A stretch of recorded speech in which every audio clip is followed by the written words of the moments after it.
Hello my dear students, আশা করি সবাই ভালো আছো। আমিও ভালো আছি। আমি লাবণী রায় নন্দী, সহকারী শিক্ষক শৈলরানী দেবী গার্লস হাই স্কুল। আজকে আমরা ক্লাস 6 এর একটা লেসন পড়ব। লেসনটার নাম হচ্ছে use of right form of the verb, যেটা তোমাদের ইংলিশ সেকেন্ড পেপারের একটা অংশ এবং তোমাদের সিলেবাসেও এটা আছে। তাহলে আমরা এখন সরাসরি পড়াতে চলে যাই। আর সবাই খাতা কলম নিয়ে রেডি হয়ে বসো। যেহেতু এটা গ্রামার টপিকস, তাহলে অবশ্যই আমাদের খাতা এবং কলম লাগবে লেখার জন্য। আমি বোর্ডে যা যা লিখবো এবং যে পয়েন্টগুলো মুখে বলবো, তোমরা সেই পয়েন্টসগুলো খাতায় তুলে নিবে। ঠিক আছে? তাহলে আমরা পড়াতে যাই। আচ্ছা, এখানে যে জিনিসটা তোমাদেরকে সবার আগে জানতে হবে, ভার্ব সম্পর্কে জানতে হবে। ঠিক আছে? ভার্ব মানে কি? ভার্ব মানে হচ্ছে যে কোনো কাজ। আমরা পড়েছি ছোটবেলায়, ভার্ব মানে হচ্ছে কাজ। ঠিক আছে? এখন কাজ বলতে আসলে কি? কাজ মানে যে কোনো কাজ। মনে করো আমি এখন লিখছি, রাইটিং এটা একটা কাজ, স্পিকিং এটা একটা কাজ। ঠিক আছে? এগুলো সবগুলোই হচ্ছে বিভিন্ন ধরনের ভার্ব, সবগুলোই ভার্ব। আচ্ছা, এখন আমরা ভার্বের মূল বিষয়টাতে মানে ইউজেসে যাওয়ার আগে আমাদেরকে কয়েকটা জিনিস জানতে হবে। এটা হচ্ছে 1 নাম্বার পয়েন্ট হচ্ছে আমার পার্টস অফ স্পিচ সম্পর্কে ধারণা থাকতে হবে। 2 নাম্বার পয়েন্ট হচ্ছে আমার পার্সন সম্পর্কে ধারণা থাকতে হবে। 3 নাম্বার পয়েন্ট হচ্ছে আমার টেন্স সম্পর্কে ধারণা থাকতে হবে। তাহলে আমাদের কি কি বিষয়গুলো জানতে হবে? একটা হচ্ছে টেন্স, একটা হচ্ছে পার্টস অফ স্পিচ,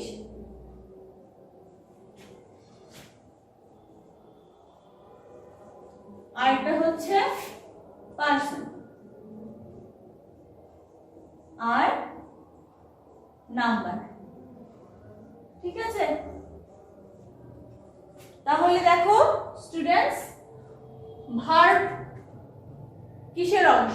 ভার্ব হচ্ছে পার্টস অফ স্পিচের অংশ। ঠিক আছে? পার্টস অফ স্পিচ কত প্রকার তোমরা কি কেউ বলতে পারবে? পার্টস অফ স্পিচ হচ্ছে 8 প্রকার। এই 8 প্রকার পার্টস অফ স্পিচের মধ্যে ভার্ব হচ্ছে একটি। ঠিক আছে? এই ভার্ব কত নম্বরে আসে বলো তো দেখি আমার সাথে সাথে সবাই বলো। Noun, pronoun, adjective, verb, adverb, preposition, conjunction এবং ইন্টারজেকশন। তাহলে কয়টা হলো? টোটাল 8টা। এই 8টার মধ্যে ভার্ব আসছে 4 নাম্বার। তাহলে আমরা পার্টস অফ স্পিচ সম্পর্কে জানলাম। এবার আমরা যাই টেন্সে। যেহেতু আমরা use of right form of the verb সম্পর্কে পড়ব, সেহেতু আমাদেরকে কি করতে হবে? এগুলো সম্পর্কে আমরা এগুলো ছোটবেলায় পড়েছি, ছোট ক্লাসে ক্লাস 5 পর্যন্ত এগুলো পড়েছি। সেহেতু আমরা এখন একটু জাস্ট তোমাদেরকে একটু ঝালাই করে নেওয়ার জন্য জিনিসগুলো তোমাদেরকে একটু আইডিয়া দিচ্ছি। টেন্স, এবার আসি টেন্স। টেন্স মানে হচ্ছে কাল বা সময়। এখন টেন্স কত প্রকার? টেন্স হচ্ছে 3 প্রকার। টেন্স হচ্ছে 3 প্রকার। ঠিক আছে? এখন টেন্সের যেই পার্টস গুলো আছে, প্রেজেন্ট টেন্স, পাস্ট টেন্স এবং future tense. Present, past and future. ঠিক আছে? এই 3টা টেন্স সম্পর্কে আমাদের ধারণা থাকতে হবে। আর আমরা এখন এটা একটু ব্রিফলি আলোচনা করতে হবে, কারণ আমাদের use of right form of the ভার্বের যে অংশটা, ওইটা হচ্ছে প্রেজেন্ট, পাস্ট এবং ফিউচার। এই 3টার উপর ডিপেন্ড করছে। ঠিক আছে? প্রেজেন্ট, পাস্ট এবং ফিউচার। তাহলে আমরা প্রেজেন্ট, পাস্ট এবং ফিউচারের কাকে বলে এবং এটার স্ট্রাকচার সম্পর্কে একটু করে জেনে নিব। তোমরা একটু মনোযোগ সহকারে দেখো। Present tense. প্রেজেন্ট টেন্স মানে হচ্ছে বর্তমান সময়। বর্তমান সময় কি বর্তমান সময়ে যে কাজটা আমি করছি। মনে করো আমি এখন কি করছি, বর্তমান সময়ে আমি এখন যে কাজটা করছি সেটা হচ্ছে আমি তোমাদেরকে পড়াচ্ছি। ঠিক আছে, আমি তোমাদেরকে পড়াচ্ছি এবং সাথে সাথে বোর্ডে লিখছি। এটা হচ্ছে বর্তমান সময়। পাস্ট টেন্স, পাস্ট টেন্স হচ্ছে অতীতকাল। ফিউচার টেন্স হচ্ছে ভবিষ্যৎকাল। ঠিক আছে, তাহলে এই যে অতীত, বর্তমান এবং ভবিষ্যৎ, এই তিনটা জিনিস এর স্ট্রাকচারগুলো আসলে কি? বর্তমান হচ্ছে প্রেজেন্ট টেন্স, অতীত হচ্ছে পাস্ট টেন্স, আর ফিউচার হচ্ছে ভবিষ্যৎকাল। ঠিক আছে, এখন আমরা অতীতকালে যে কাজটা হয়ে গিয়েছে, অতীতকাল বলতে আমি এখানে আসার আগে কি করেছি, বা আমি কালকে কি করেছি, আমি গত 2 দিন আগে কি করেছি, মানে আমার বর্তমান সময়ে আগে ঘটে যাওয়া সব ঘটনাগুলাই হচ্ছে আমার অতীতকাল। ঠিক আছে, এখন হচ্ছে ভবিষ্যৎ। ভবিষ্যৎ হচ্ছে ইন ফিউচার কি হবে সেটাই হচ্ছে ভবিষ্যৎকাল বা ফিউচার টেন্স। তাহলে মাই ডিয়ার স্টুডেন্টস, একটু সিরিয়াসলি খেয়াল করো, প্রেজেন্ট টেন্সের স্ট্রাকচারটা আমরা একটু খেয়াল করব। প্রেজেন্ট টেন্সের স্ট্রাকচারটা কি? প্রেজেন্ট টেন্সের স্ট্রাকচারটা হচ্ছে সাবজেক্ট প্লাস ভার্বের প্রেজেন্ট ফর্ম প্লাস অবজেক্ট। ঠিক আছে, ভার্বের প্রেজেন্ট ফর্ম। এখন ভার্বের প্রেজেন্ট ফর্ম কি? ভার্বের প্রেজেন্ট ফর্ম কি? এটা আমরা প্রেজেন্ট, পাস্ট, পাস্ট পার্টিসিপল, এই জিনিসগুলো আমরা নিশ্চয়ই পড়েছি। তাহলে এই জিনিসগুলো যেহেতু আমরা পড়েছি, তাহলে অবশ্যই আমাদের সেই সম্পর্কে ধারণা থাকতে হবে। যেমন মনে করো ভার্বের প্রেজেন্ট ফর্ম কাম। কাম মানে কি? আসা। আসাটা হচ্ছে বর্তমান সময়, আর এই কামের পাস্ট ফর্ম হচ্ছে কেম। কেম মানে চলে গিয়েছে, হ্যাঁ এসেছিল, সরি, কেম মানে হচ্ছে এসেছিল। তাহলে কাম এবং কেম, তাহলে একটা হচ্ছে প্রেজেন্ট ফর্ম, একটা হচ্ছে পাস্ট ফর্ম। তাহলে বুঝতে পেরেছি ভার্বের প্রেজেন্ট ফর্ম কি। ওকে, এবার আমরা পাস্ট টেন্সে যাব। পাস্ট টেন্সের স্ট্রাকচারটা কি? পাস্ট টেন্সের স্ট্রাকচারটা হচ্ছে সাবজেক্ট প্লাস ভার্বের past form plus object. Clear? এখন পাস্ট ফর্ম কি বা প্রেজেন্ট ফর্ম কি এই সম্পর্কে তোমাদের একটু ধারণা হয়েছে তো? অবশ্যই হয়েছে আশা করি। তাহলে এটা হচ্ছে পাস্ট, এটা হচ্ছে প্রেজেন্ট ফর্ম। তাহলে ফিউচার টেন্সের বেলায় আমরা কি করব? ফিউচার টেন্সের কোনো কিছুই তো আমি বলি নাই, তাই না? তাহলে ফিউচার টেন্সের ক্ষেত্রে আমরা কি করব?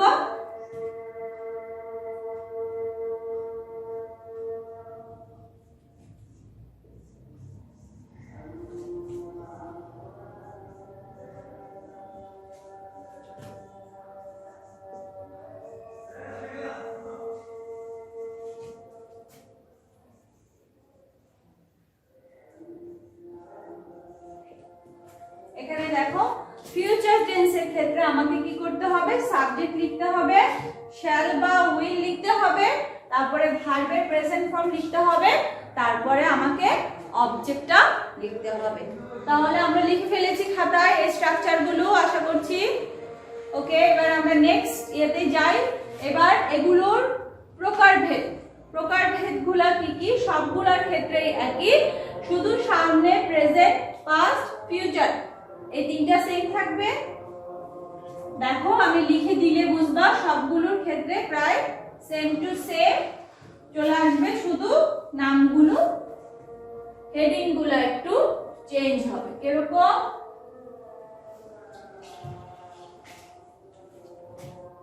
সেটা হচ্ছে এরকম, প্রেজেন্ট টেন্স। তাহলে প্রেজেন্ট টেন্সের প্রকারভেদ কি? Present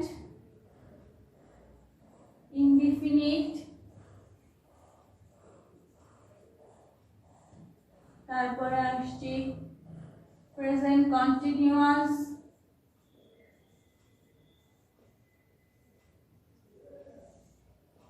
present perfect, last one হচ্ছে present perfect continuous। ঠিক আছে, তাহলে সবগুলো কিন্তু বাকি রইলো কি আবার past এবং ফিউচার। তাহলে এই সবগুলোর ক্ষেত্রেই সেম, এগুলো এই যে এই জিনিসগুলো খেয়াল করো, এগুলো সেম থাকবে, শুধু সামনের অংশটা চেঞ্জ হবে। মনে করো পাস্ট হলে পাস্ট ইনডিফিনিট, আর ফিউচার হলে future indefinite, future continuous, future perfect এবং ফিউচার পারফেক্ট কন্টিনিউয়াস। বুঝতে পেরেছি আমরা? অবশ্যই, তার আশা করছি তোমরা অবশ্যই বুঝতে পেরেছো। এবার আমরা প্রেজেন্ট ইনডিফিনিট টেন্সে চলে যাচ্ছি। প্রেজেন্ট ইনডিফিনিট টেন্স মানে কি? প্রেজেন্ট ইনডিফিনিট টেন্স মানে হচ্ছে যে কাজটা বর্তমানে হচ্ছে, ঠিক আছে, বর্তমান সময়ে এটা চলছে। তারপরে আসো প্রেজেন্ট কন্টিনিউয়াস। প্রেজেন্ট কন্টিনিউয়াস হচ্ছে রানিং কাজটা। যেমন রানিং কাজটা কি? আই অ্যাম স্পিকিং, আমি এখন কথা বলছি, ঠিক আছে, আই অ্যাম স্পিকিং। রানিং কাজটা আমার কি হচ্ছে? আমি স্পিকিং করছি। তাহলে প্রেজেন্ট পারফেক্ট, প্রেজেন্ট পারফেক্ট হচ্ছে আমি কিছুক্ষণ আগে, এই মনে করো 2-3 মিনিট আগে কি করেছি, তখন আমি বোর্ডে লিখছিলাম, তাহলে সেটা হবে কি? I am writing. আর প্রেজেন্ট পারফেক্ট কন্টিনিউয়াস হচ্ছে কিছুক্ষণ আগে শেষ হওয়া কাজটা। ওকে, এবার আমরা চলে যাব পাস্টে। পাস্টের ক্ষেত্রেও ঠিক সেম, একই ঘটনা, শুধু সেটা সামনে দিয়ে অতীতকাল হবে। যেমন পাস্ট ইনডিফিনিট বললে হবে অতীতকালে যে কাজটা হয়েছিল, পাস্ট কন্টিনিউয়াস বলে অতীতকালে যে কাজটা চলমান প্রক্রিয়ায় ছিল সেটা। তারপরে হচ্ছে পাস্ট পারফেক্ট বলতে হবে অতীতকালে যে কাজটা কন্টিনিউয়াসলি চলে গিয়েছিল, মানে হয়েছিল যে কাজটা, ওটা হচ্ছে পাস্ট পারফেক্ট। আর পাস্ট পারফেক্ট কন্টিনিউয়াস হচ্ছে অতীতকালে চলমান একটি ঘটনা বা কাজ। ফিউচারও ঠিক তেমনি, ফিউচারের ক্ষেত্রেও ঠিক তেমনই আসবে। এবার আমরা চলে যাচ্ছি, তাহলে শিক্ষার্থীরা আশা করছি তোমরা খুব ভালোভাবে জিনিসটা বুঝতে পেরেছো। টেন্স সম্পর্কে তোমাদের যে ধারণাটা ছিল সেটা আশা করি ক্লিয়ার হয়েছে। এখন আমরা যেটাতে যাব সেটা হচ্ছে পার্সন। পার্সন কাকে বলে? পার্সন মানে কি? পার্সন মানে হচ্ছে ব্যক্তি, ঠিক আছে। এখন ব্যক্তি 3 প্রকার, একটা হচ্ছে ফার্স্ট পারসন, একটা সেকেন্ড পারসন, একটা থার্ড পারসন। তাহলে ফার্স্ট পারসন, সেকেন্ড পারসন আর একটা হচ্ছে থার্ড পারসন। তাহলে 3 ধরনের পারসন আছে। ফার্স্ট পারসন কে? ফার্স্ট পারসন হচ্ছে আমি। ফার্স্ট পারসন কে? আমি, আই। সেকেন্ড পারসন তুমি, ইউ। আর থার্ড পারসন হচ্ছে আদার্স। আদার্স মানে কে? বাকি সব। বাকি সবাই বলতে কারা কারা?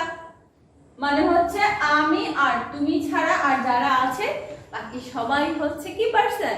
Third person. আরেকটা কি ছিল আমাদের? কি যেন ছিল? নাম্বার।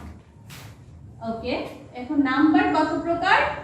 নাম্বার হচ্ছে 3 প্রকার, সরি 2 প্রকার। সিঙ্গুলার নাম্বার আর একটা হচ্ছে প্লুরাল নাম্বার। সিঙ্গুলার আর একটা হচ্ছে প্লুরাল। তাহলে সিঙ্গুলারের ক্ষেত্রে অবশ্যই আমরা জানি সিঙ্গুলার ভার্ব ইউজ করব, আর প্লুরালের ক্ষেত্রে প্লুরাল ভার্ব ইউজ করব, ঠিক আছে। তাহলে নাম্বার এবং পারসন আর টেন্স আর একটা হচ্ছে পার্টস স্পিচ। আমাদের এই 4টা জিনিস সম্পর্কে আইডিয়া হয়ে গিয়েছে। এবার আমরা নেক্সট টপিকসে যাব।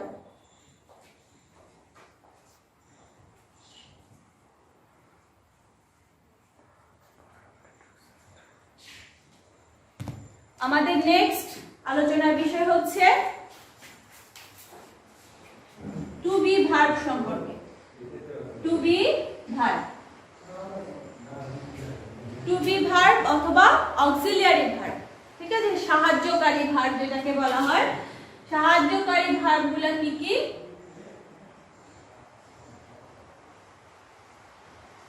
সাহায্যকারী ভার্বগুলো হচ্ছে প্রেজেন্ট টেন্সের ক্ষেত্রে ভার্বগুলো হচ্ছে, আমি টেন্স অনুযায়ী ভার্বগুলো আলাদা আলাদা করে দিচ্ছি, তোমরা অবশ্যই এগুলো আলাদা আলাদা করে খাতায় লিখে নিও। টেন্স অনুযায়ী ভার্বগুলোকে আলাদা আলাদা লিখবে খাতায়। প্রেজেন্ট টেন্স,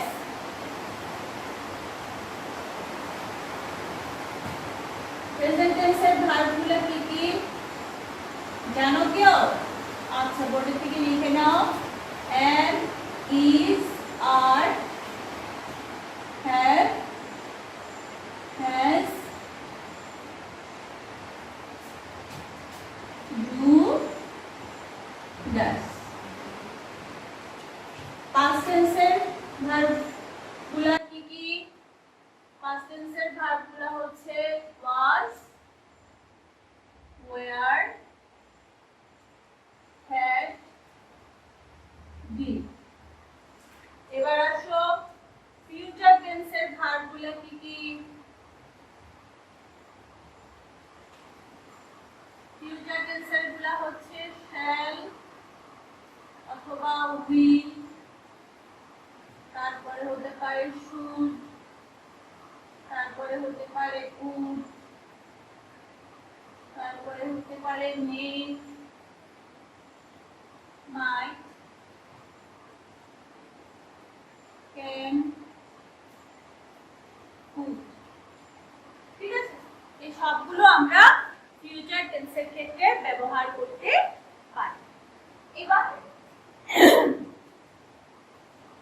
এবার আমরা আসি আমাদের use of right form of the verb. এবার আমরা ইউজে চলে যাব। ঠিক আছে, আমাদের এই টু বি ভার্বগুলো জানা থাকলে আশা করছি আমাদের আর কোনো ভার্বের ইউজ সম্পর্কে আর কোনো এটা প্র্যাকটিস করার সময় আমাদের আর কোনো ঝামেলা হবে না। ঠিক আছে, তাহলে আমাদের যেহেতু ঝামেলা হবে না আর কোনো, তাহলে মূল পড়ায় এখন আমরা যেতে পারি। মূল পড়া কি ছিল আমাদের? Use of right form of the verb. আচ্ছা, তাহলে এক নাম্বার নিয়মটা একটু খাতায় লিখো।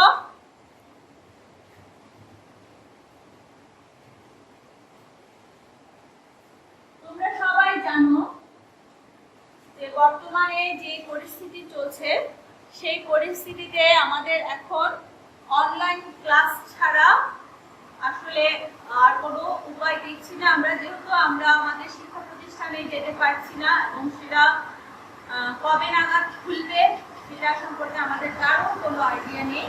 তাই তোমরা অবশ্যই মনোযোগ সহকারে এই ক্লাসগুলো, অনলাইনে ক্লাসগুলো ফলো করবে এবং সেই অনুযায়ী বাসায় পড়াশোনা করবে। ঠিক আছে শিক্ষার্থী, তোমরা একটু খেয়াল করো।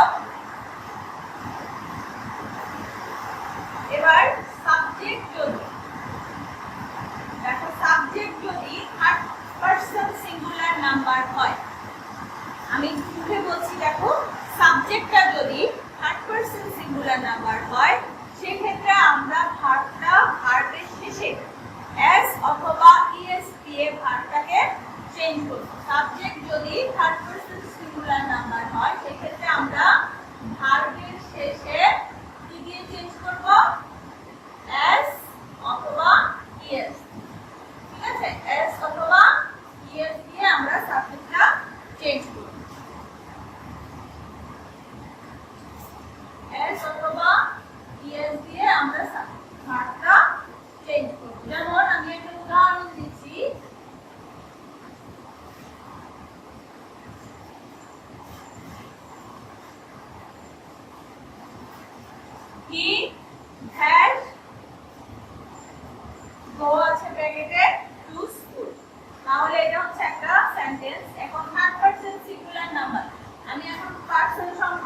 he goes to school. তাহলে সাবজেক্ট যদি এই নিয়মটা আমরা একটু খাতায় তুলবো, সাবজেক্ট যদি থার্ড পারসন সিঙ্গুলার নাম্বার হয় আমাকে ভার্বের শেষে s বা es যুক্ত করে ওই ভার্বটাকে পরিবর্তন করতে হবে। ঠিক আছে, এবার আমরা নেক্সট যাচ্ছি। তাহলে এটা আমরা খাতায় লিখেছি তো সবাই? আচ্ছা ঠিক আছে, থ্যাংক ইউ। এবার যদি ভার্বের শেষে মনে করো y আছে, ঠিক আছে, এখানে মনে করো কি অলওয়েজ,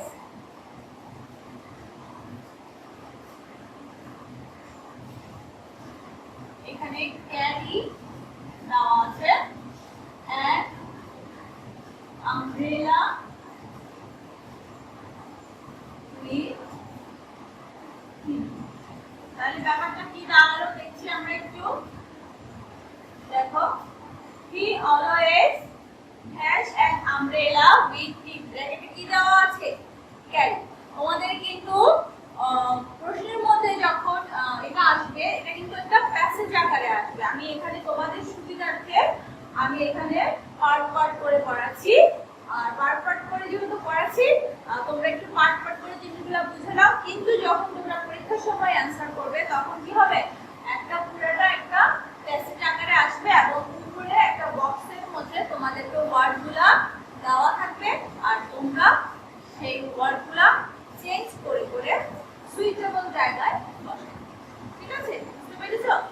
আচ্ছা, এবার দেখো, এবং তোমাদেরকে পরীক্ষার খাতার পুরোটা কিন্তু তুলতেও হবে না, জাস্ট তুমি ওই যে শূন্য স্থানটাতে গ্যাপটাতে কি বসবে সেটা চেঞ্জ করে ওই এ বি সি ডি দিয়ে গ্যাপে ওটা ওই শূন্য স্থানটাই তোমাদের পরীক্ষার খাতায় তুলে দিই। আর এই টপিকসটা কিন্তু আরেকটা জিনিস আমি বলে নিচ্ছি, এই টপিকসটা কিন্তু আপ টু ক্লাস 10।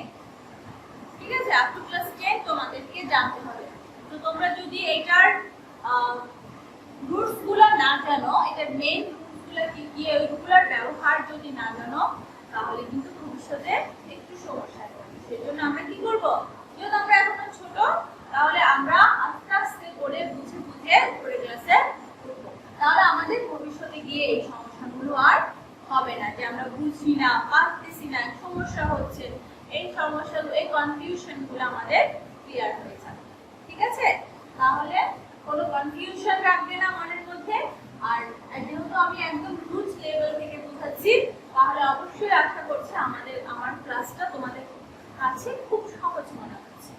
তাহলে এখানে দেখো, যদি আমার নিয়মটা কি ছিল, নিয়মটা ছিল যদি ভার্বের শেষে y থাকে তখন আমাকে কিভাবে চেঞ্জ করতে হবে। তখন কিন্তু আমি আর y এর সাথে এখানে s বা es লিখতে পারবো না। সেক্ষেত্রে আমাকে কি করতে হবে, আমাকে y টা চেঞ্জ করে এখানে i e s এই শব্দটা বসাইতে হবে। ঠিক আছে, y এর শেষে কি করতে হবে, i e s, y এর পরিবর্তে এই শব্দটা আমাকে শূন্যস্থানে বসাইতে হবে। তাহলে এখানে আমি কি লিখতে হবে, carries, he always carries an umbrella with him। তাহলে এখানে ব্যাপারটা কি হলো শিক্ষার্থীরা, এখানে ব্যাপারটা হয়েছে যদি ভার্বের মধ্যে y থাকে, ভার্বের শেষে y থাকে, তাহলে y টা পরিবর্তিত হয়ে ies হবে।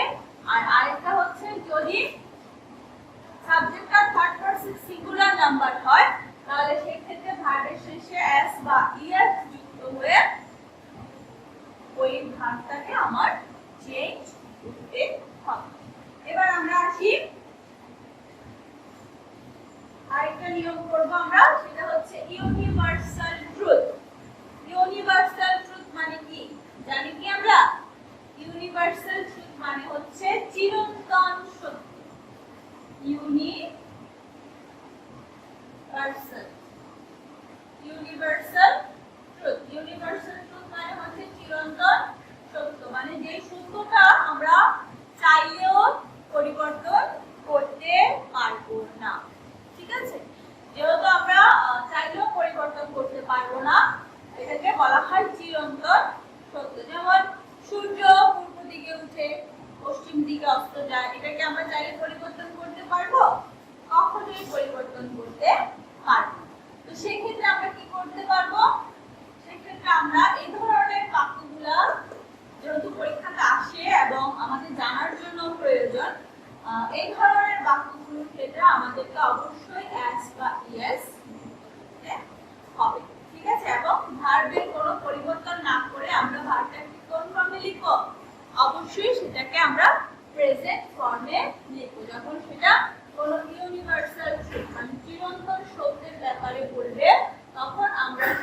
কি করব, ভার্বের প্রেজেন্ট ফর্মটাই রাখবো। সেখানে আমরা ভার্বের টেন্স ও পার্সন অনুযায়ী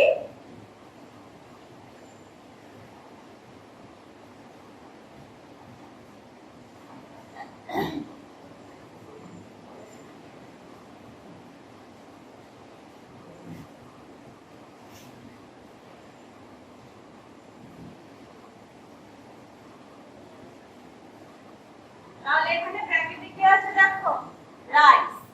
তাহলে রাইজের সাথে, রাইজ মানে কি উঠা, সূর্য পূর্ব দিকে উঠে। যেহেতু এটা একটা চিরন্তন শব্দ, সেহেতু আমাকে এখানে ভার্বের প্রেজেন্ট ফর্মটাই ব্যবহার করতে হবে। আর এখানে শুধু আমরা একটা এস যুক্ত করব, the sun rises in the east. ঠিক আছে, এখানে আর কোনো পরিবর্তন হবে না, কারণ এটা হচ্ছে একটা চিরন্তন সত্য বাক্য। কথা বুঝতে পেরেছি আমি? আচ্ছা, আমাদের এখন যতটুকু করা হয়েছে আশা করি তোমরা বুঝতে পেরেছো। আমরা আজকে 3টা নিয়ম শিখলাম। এই 3টা নিয়মের মধ্যে যে কতগুলো সেন্টেন্স আমি দিব, এই সেন্টেন্সগুলো তোমরা বাসায় বাড়ির কাজ করে দিবে। ঠিক আছে, তাহলে শিক্ষার্থীরা একটু SW টা খাতায় লিখে নাও, কারণ এটা আমি নেক্সট যখন তোমাদের এই টপিকসটা পড়াবো তখন আমি কিন্তু তোমাদের বাড়ির কাজগুলো চেক করব।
তোমরা আমার সাথে সাথে একটু কাজগুলো খাতায় তুলে নাও।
তাহলে দেখো, আমি এখানে তোমাদেরকে মাত্র 5টা সেন্টেন্স দিয়েছি।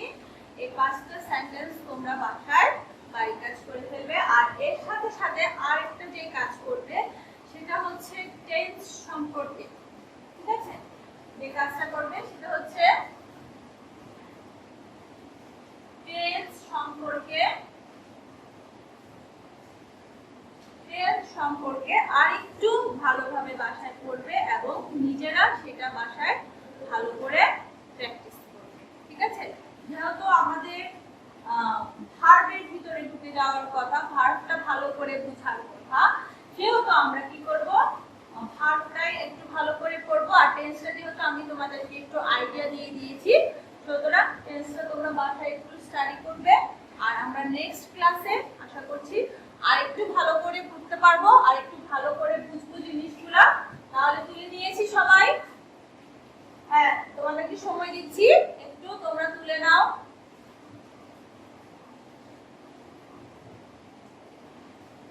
থ্যাংক ইউ সবাইকে। সবাই খুব ভালো থাকবে আর খুব ভালোভাবে বাসায় পড়াশোনা করবে, আর নিয়মিত এই অনলাইন ক্লাসগুলো ফলো করার চেষ্টা করবে। ঠিক আছে স্টুডেন্টস, থ্যাংক ইউ, ভালো থাকবে সবাই।